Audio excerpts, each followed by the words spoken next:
밀양 송전탑을 반대하면서 음독 자살한 고 유한숙 씨. 송전탑 때문에 음독했다고 말한 녹취록이 이제 공개됐습니다.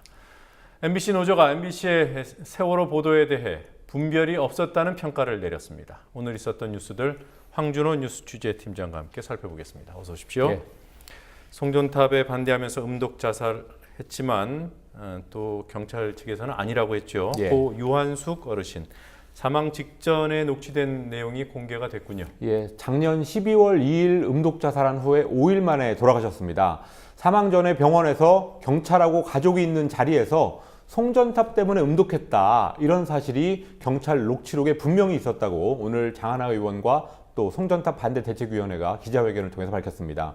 경찰은 그동안 복합적인 원인, 개인사를 포함한 복합적인 원인 때문에 음독했다라고 사실을 호도하면서 녹취록 공개를 거부해 왔었습니다. 그런데 최근에 장하나 의원 측이 요구로 공개한 녹취록을 보니까 거기에 분명히 송전탑 때문에 라는 말이 들어있었다는 겁니다. 네.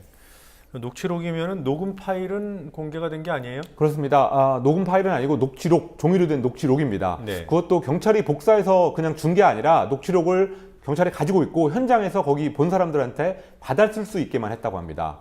유가족들은 경찰이 사인을 왜곡했다면서 그동안 만 5개월이 지난 지금까지도 장례식을 치르지 않고 있습니다. 그래서 이번에 밝혀진 내용을 보면 사인 왜곡이라는 유족들의 주장이 입증됐다고 볼 수 있습니다. 이 부분은 경찰이 반드시 책임을 물어야 될 것 같습니다.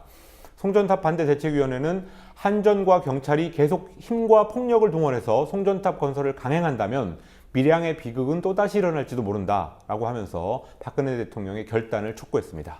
네.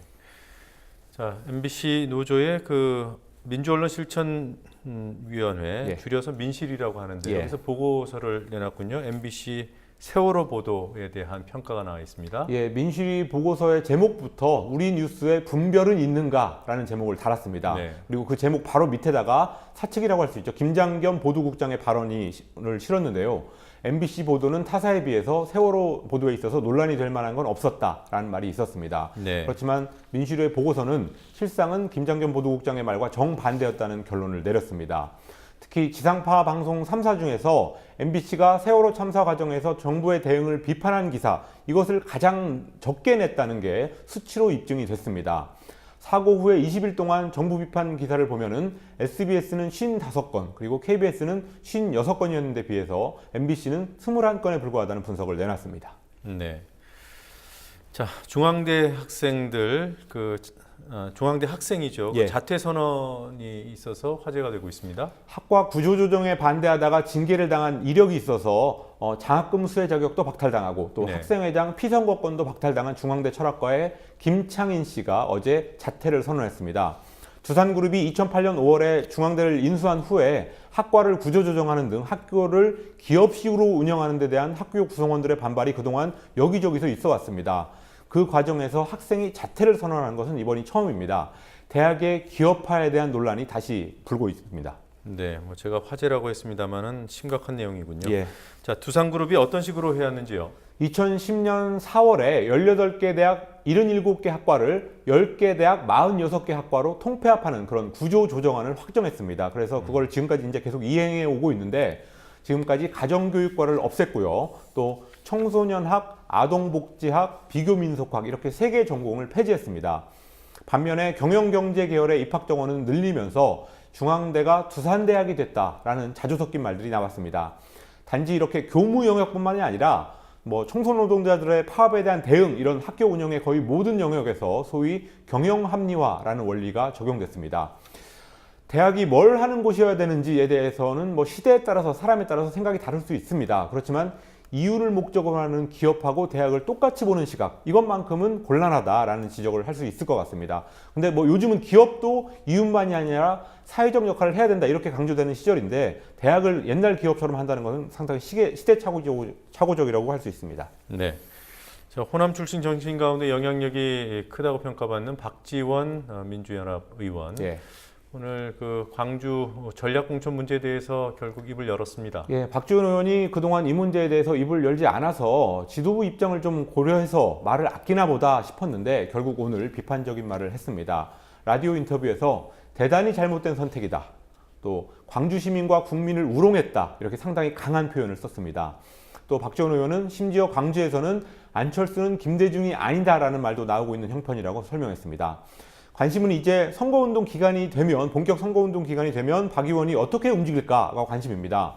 무소속 후보를 지원할 수는 없겠지만 윤장현 후보에 대한 지원 유세 같은 걸 하지 않는 방식으로 자기의 어떤 불만 그리고 자기의 입장 이런 것을 표현하지 않을까 이런 전망을 해볼 수 있습니다. 네. 자, 그밖에 오늘 어떤 뉴스들이 있었는지요? 경제협력개발기구 OECD의 조사 결과 우리 국민의 23%만이 정부를 믿는 것으로 조사했습니다. OECD 전체 평균 39%의 길게 밑도는 수치로 36개 나라 중에서 최하위권이었습니다. 또 삶에 대한 만족도 지수도 25위였습니다.